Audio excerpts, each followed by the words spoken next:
I used to run these streets like I owned them, turned a drug lord into a pastor, and my family's world upside down. People crossed the road when they saw me coming. Prison did break me. Just not the way I expected. Fast cash, fast cars, and a reputation. Turned a drug lord into a pastor. If you told me back then that Daddy would be baptizing folks in the Detroit River instead of dumping bodies in it, I'd have called you crazy. Keisha's voice cracks as she stares out at the abandoned lots where Corktown used to thrive. This isn't some Netflix series about Detroit's comeback. This is the raw, unvarnished truth about what happens when a man's empire crumbles and his soul finds solid ground. The man they called Big Mike once controlled 8 city blocks on the east side. From 7 Mile to 8 Mile, his word was law. While the auto plants were shutting down and families were fleeing to the suburbs, Mike was building his own twisted version of the American dream, one brick of crack at a time. This was the Detroit of the early 2000s, when abandoned houses outnumbered occupied ones 3-to-1. When you could buy a mansion for the price of a used car, but you'd need an army to keep it. The city was bleeding jobs, bleeding people, bleeding hope. But in that vacuum, predators like Big Mike thrived. He had it all mapped out like Henry Ford's assembly line, runners on every corner, lookouts in every alley, and enough muscle to make sure nobody questioned the operation. His black Escalade with the tinted windows was as familiar in the neighborhood as the ice cream truck, except kids ran inside when they heard his bass-heavy speakers approaching. The money was stupid good, designer everything, bottles of Cristal in clubs where most folks couldn't afford the cover charge, and a penthouse overlooking the Detroit River where he'd watch the city lights flicker like a dying neon sign. But behind all that flash was a man slowly drowning in his own success. Because running the streets in Detroit wasn't like running them anywhere else. This wasn't just about territory. It was about survival in a city that the rest of America had written off. When the factories closed and the middle class evacuated, the only economy left was the underground one. And Mike had built himself a throne on that foundation of desperation. But every king falls eventually. And in Detroit, when you fall hard.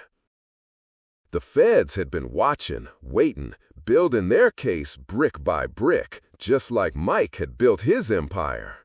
They had photos, wiretaps, financial records, and most dangerously, they had people on the inside who were tired of living in fear.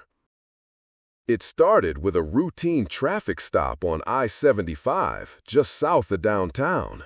Wrong place, wrong time, wrong passenger with the wrong kind of baggage. Within hours, the dominoes were falling faster than abandoned buildings in Brightmoor. By sunrise, 17 people were in custody, including Big Mike himself. The same hands that had counted millions of dollars of dirty money were now cuffed behind his back as he sat in the Wayne County Jail, staring at graffiti-covered walls and wondering how it all went so wrong so fast. The local news ate it up. "Drug Kingpin's empire crumbles," the headline screamed, with helicopter shots of his penthouse being raided and his cars being towed away. For most of Detroit, it was just another story about another street legend meeting his inevitable end.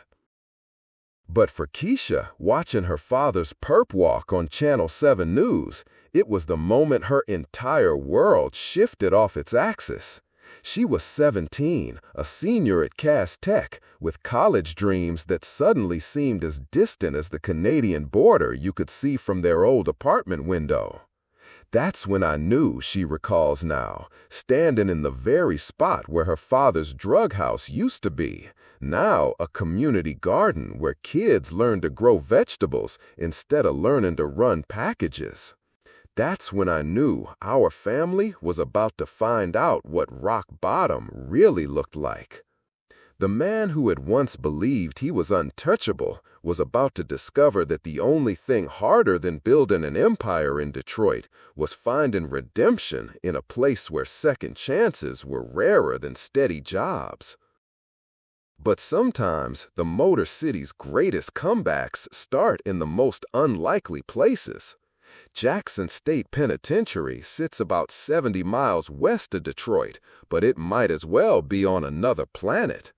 If the Motor City was a graveyard of American dreams, Jackson was where those dreams went to be cremated. Big Mike walked through those gates in shackles, still wearing the $300 jeans and gold chain that had been his uniform on the outside. Within a week, both were gone, traded for cigarettes, stolen by predators, or confiscated by guards who knew a target when they saw one. In Detroit, Mike had been royalty. In Jackson, he was just another number in an orange jumpsuit, learning that respect earned with fear doesn't transfer past the razor wire. The first 6 months were a war zone. Other inmates saw him as either a threat to eliminate or a resource to exploit. Word had traveled that Big Mike had money hidden somewhere, family on the outside who could be pressured, connections that could be leveraged. Every day was a chess match where one wrong move could end with a shiv between the ribs. But it wasn't the violence that broke him down. It was the silence. In Detroit, Mike's days had been filled with constant noise, phones ringing with orders, cars pulling up with money drops, music thumping from speakers that cost more than most people's rent. Now, during the long lockdowns that Jackson was famous for, there was nothing but the echo of his own thoughts bouncing off concrete walls. That's where the real battle began. Because when you strip away the empire, the money, the fear, and the respect, what's left is just a man confronting the ghost of every decision he ever made. And Mike's ghost had a long, ugly rap sheet. He thought about Mrs. Johnson from Brush Street, whose son overdosed on product Mike's crew had sold. He thought about the families who fled the neighborhood because they were tired of ducking bullets from turf wars he'd started. He thought about his own daughter, Keisha, and how she'd learned to lie about what her daddy did for a living. The breaking point came during his 8th month inside. A kid named Deshaun from southwest Detroit had just arrived, 17 years old, skinny as a rail, with eyes that had seen too much too soon. The older inmates were already circling like vultures, ready to turn him into either a victim or a weapon. Mike saw himself in that kid, not the Kingpin version, but the version from 30 years earlier, a teenager from 8 Mile who thought the streets would give him everything the legitimate world had denied him. That night, in the darkness of his cell, Mike did something he hadn't done since his grandmother's funeral when he was 12 years old. He prayed. It wasn't pretty. It wasn't eloquent. It was a broken man talking to a God he wasn't even sure was listening, begging for something he couldn't even name. But it was real. And in Jackson State Penitentiary, real was rarer than hope. The next morning, an old-timer named Prophet, nobody knew his real name, just that he'd been inside for 23 years and somehow maintained a light that prison couldn't dim, slid a worn paperback Bible across the table during chow time. "You ready to stop running from yourself, young brother?" Prophet asked, his gray eyes holding decades of hard-earned wisdom. Mike looked at that Bible like it was a loaded gun. In his world, showing weakness got you killed. But something in Prophet's voice, something in the way the man carried himself despite being surrounded by the worst humanity had to offer, made Mike nod his head. Good, Prophet said, because the streets taught you how to survive, but only God can teach you how to live. For the next 2 years, Prophet became Mike's guide through a different kind of hustle, the long, painful work of rebuilding a soul from the ground up. They met every morning before sunrise, reading scripture in the prison library, while the rest of the facility slept off the nightmares of another day behind bars. The transformation wasn't instant. There were setbacks, moments when Mike's old instincts kicked in and he almost reverted to the man who solved problems with violence and intimidation. But slowly, steadily, like Detroit itself, rebuilding one empty lot at a time, Mike began to discover who he could be when he wasn't running from who he'd been. Other inmates noticed the change. The same man who'd once commanded respect through fear now earned it through something much more powerful: authenticity. He started mediating disputes, talking young inmates out of making the same mistakes he'd made, sharing his own story as a cautionary tale rather than a blueprint. By year 3, Mike was leading Bible study groups that packed the prison chapel. Guards who'd once seen him as a maximum security risk started asking him for advice about their own troubled kids. Even the warden took note. While Mike was finding salvation in Jackson, his family was discovering their own version of hell in the place they'd once called home. Keisha moved her mother and younger brother from the penthouse overlooking the Detroit River to a Section 8 apartment in southwest Detroit, where the sirens never stopped and the corner stores sold more liquor than food. The fall from grace wasn't just financial, it was social, emotional, and spiritual. Linda, Mike's wife for 19 years, went from shopping at Somerset Collection to clipping coupons from the Detroit Free Press. The woman who'd once worn designer everything now bought clothes from the Salvation Army thrift store on Michigan Avenue, praying she wouldn't run into anyone who'd remembered when she used to drive a Mercedes with vanity plates. But it wasn't just about the money. In Detroit, when a drug kingpin goes down, his family doesn't just lose their income, they lose their protection. And in a city where loyalty is bought and sold like everything else, the Hendricks family quickly learned who their real friends were. Phone calls stopped coming. Invitations dried up. People who'd once begged for Mike's attention now crossed the street to avoid making eye contact with his wife and kids. Worse, the streets started talking, and in Detroit, street talk can be deadly. Rival crews who'd been kept in check by Mike's reputation now saw his territory as open season. His former lieutenants, facing their own prison sentences, started looking for deals with prosecutors, deals that often involved throwing Linda and the kids under the bus. The threats started small: anonymous phone calls in the middle of the night, cars driving slowly past their apartment, strangers asking too many questions about where Keisha went to school. But they escalated quickly. One morning, Linda found their apartment door kicked in and the place ransacked. Nothing was stolen.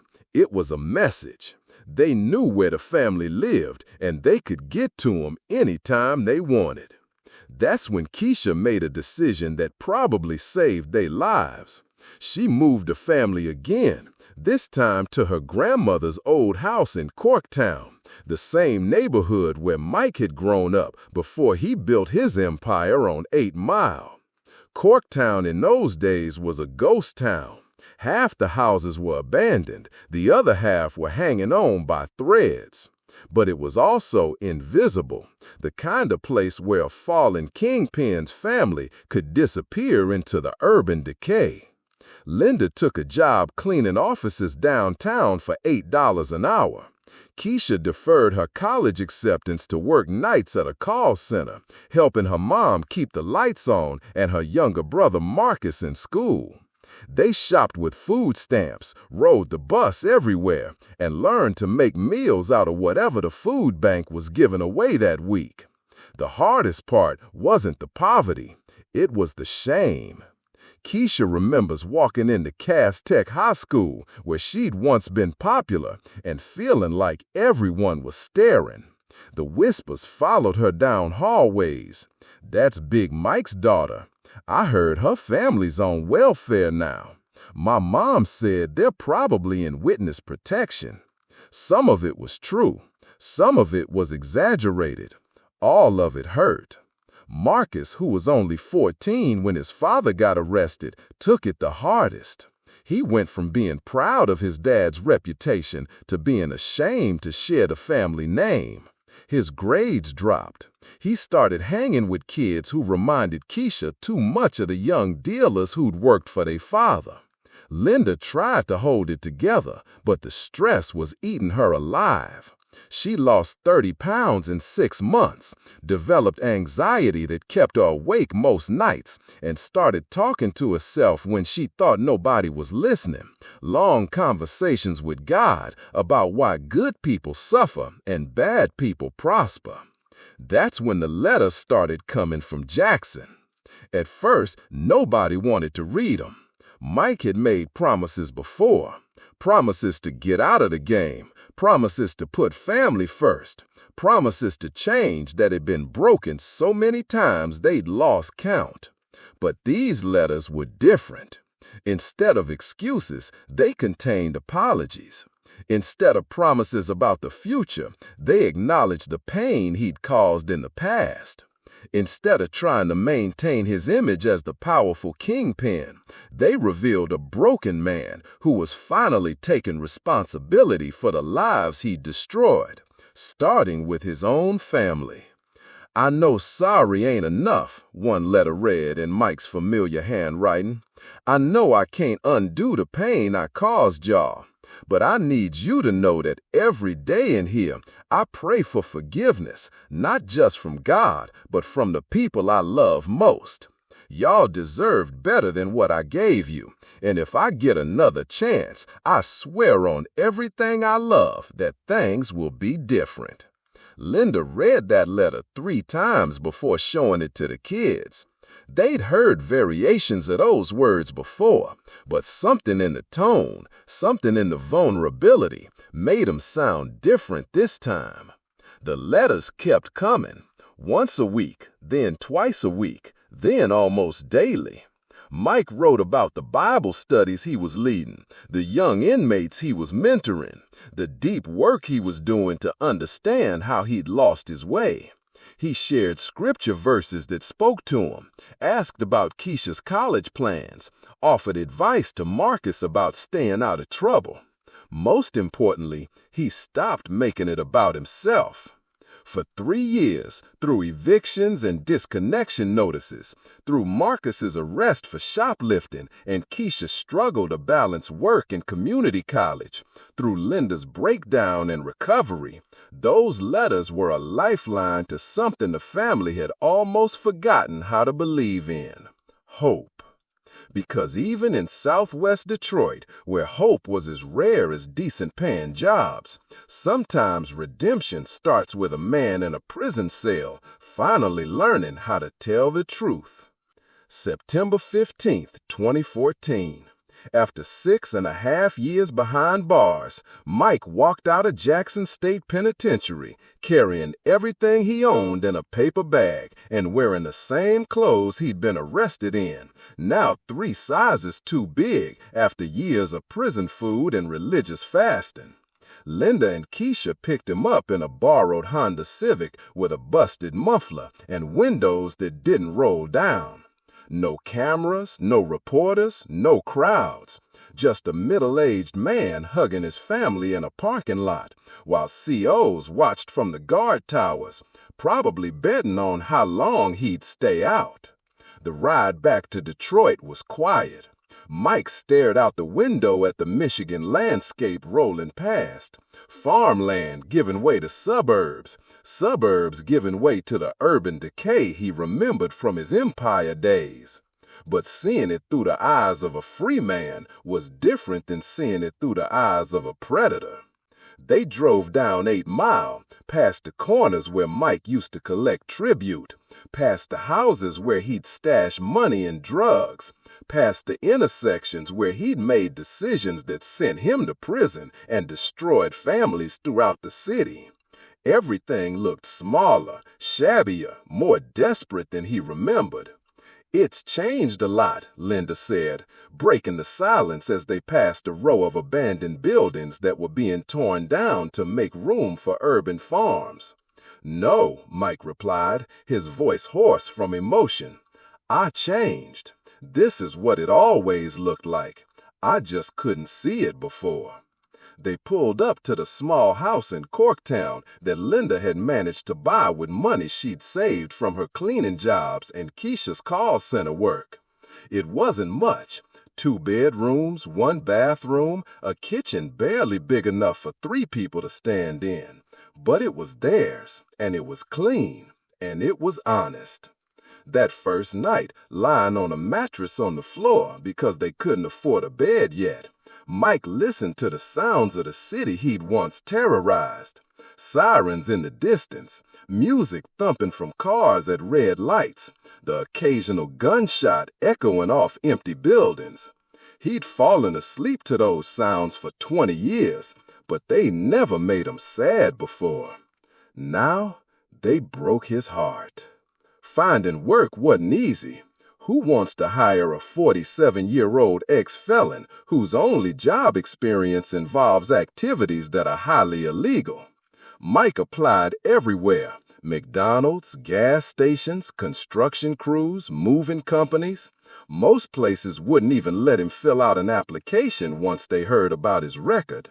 Finally, Brother Thomas at St. Augustine's Catholic Church on the west side offered him a job doing maintenance and janitorial work for $9 an hour. It wasn't glamorous, but it was honest work, and Mike attacked it with the same intensity he'd once brought to running the streets. He mopped floors like he was washing away his sins. He fixed broken windows like he was repairing his broken life. He painted over graffiti like he was covering up his past mistakes. The other employees were skeptical at first. Everybody in Detroit knew Big Mike's reputation. The New Life Redemption Center opened its doors on a cold February morning in 2016 in a former auto parts warehouse on the east side that Mike and his small congregation had spent 6 months renovating with donated materials and volunteer labor. The building wasn't much to look at. Concrete floors, exposed pipes, folding chairs arranged in rows that could seat maybe 50 people if you packed them in tight. But it was theirs, and it was clean, and it was full of something that had been missing from that corner of Detroit: hope.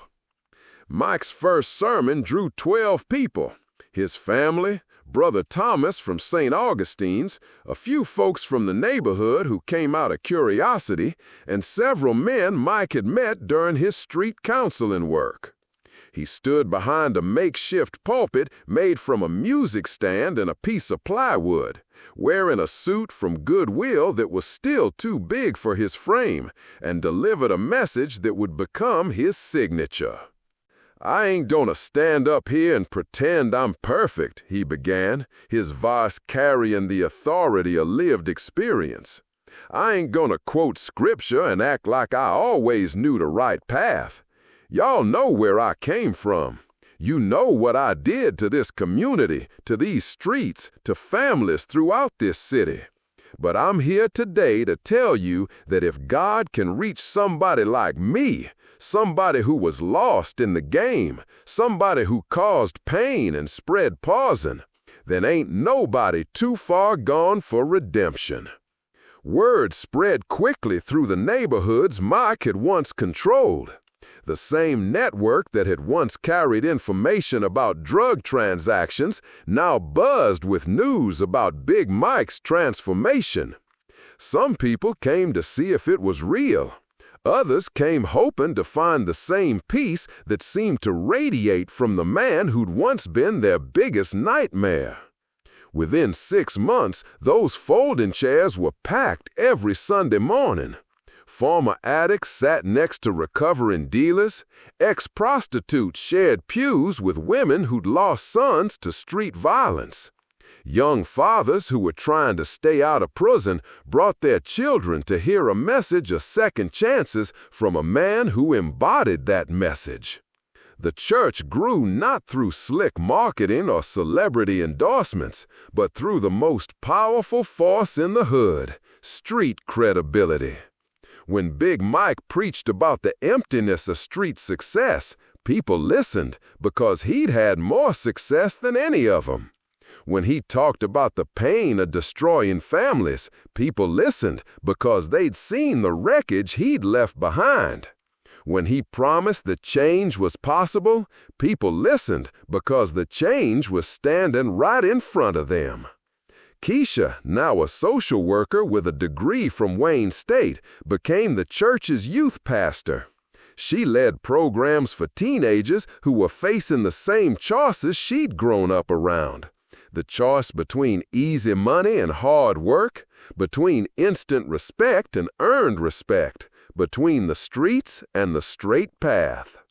I tell them about my daddy every week, she says, standing in the youth center that now occupies half the warehouse space, not to glorify what he did, but to show them where that life leads.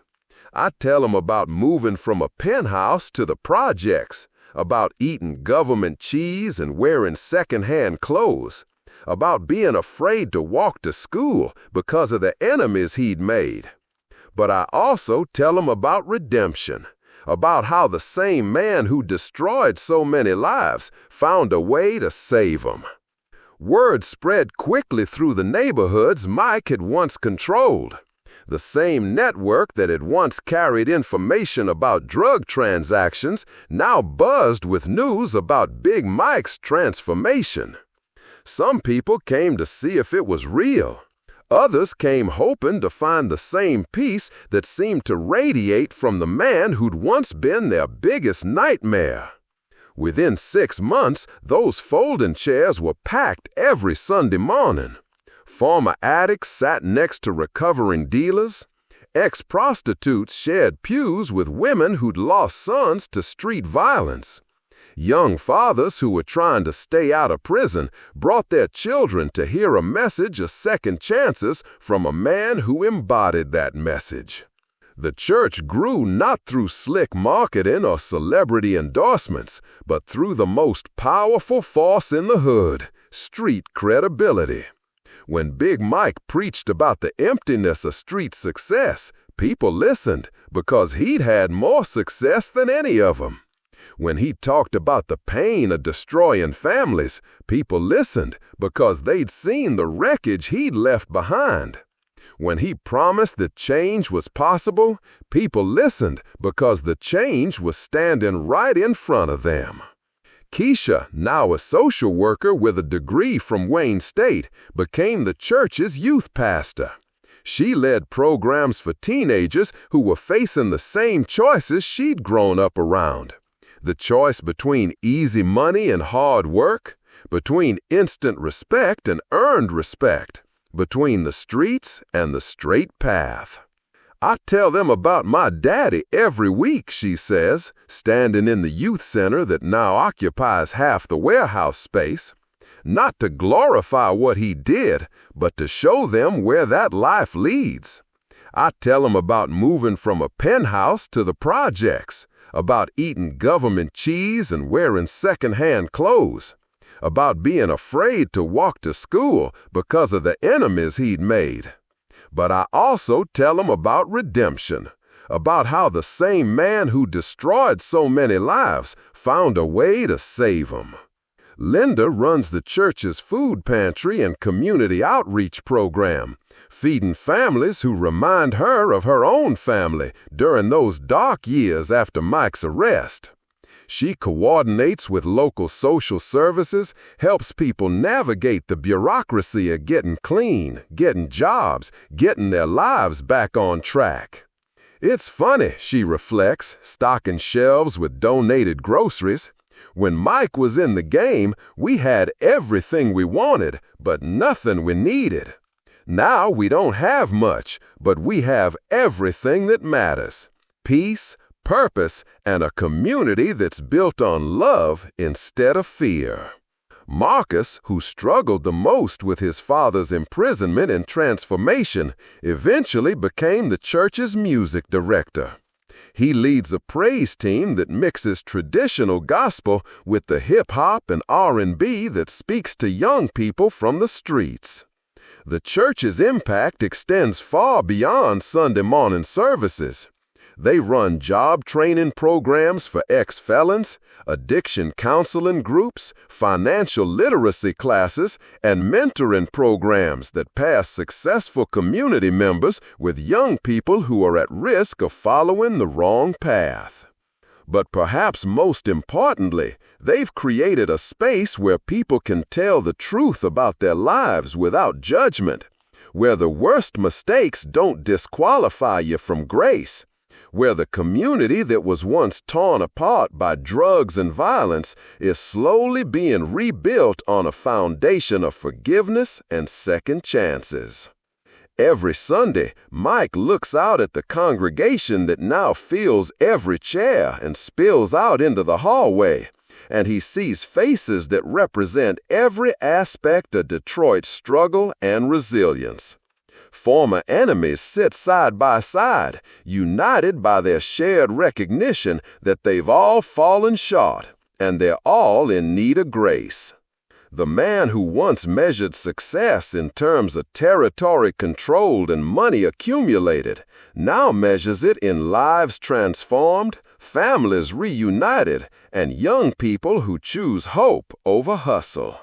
This is what success really looks like, Mike says, gesturing toward the crowd of people praying together, supporting each other, building something positive in a neighborhood that had seen too much destruction. As the service ends and people file out into the Detroit sunshine, hugging each other, making plans to help neighbors in need, carrying the message of redemption back to their own corners of the city, it's clear that something powerful is happening here. The Motor City, which has always been about transformation, raw materials becoming something useful, something beautiful, something that moves the world forward, has found a new kind of assembly line, one that takes broken lives and rebuilds them into instruments of hope. And at the center of it all stands a man who learned the hardest lesson of all, that sometimes you have to lose everything to find what really matters, and that redemption isn't just possible, it's powerful to transform not just individuals, but entire communities. In Detroit, where comebacks are a way of life and resilience is written into the DNA of every neighborhood, Mike's story isn't just about one man's journey from criminal to preacher. It's about what's possible when a community decides that nobody is too far gone, that everybody deserves a second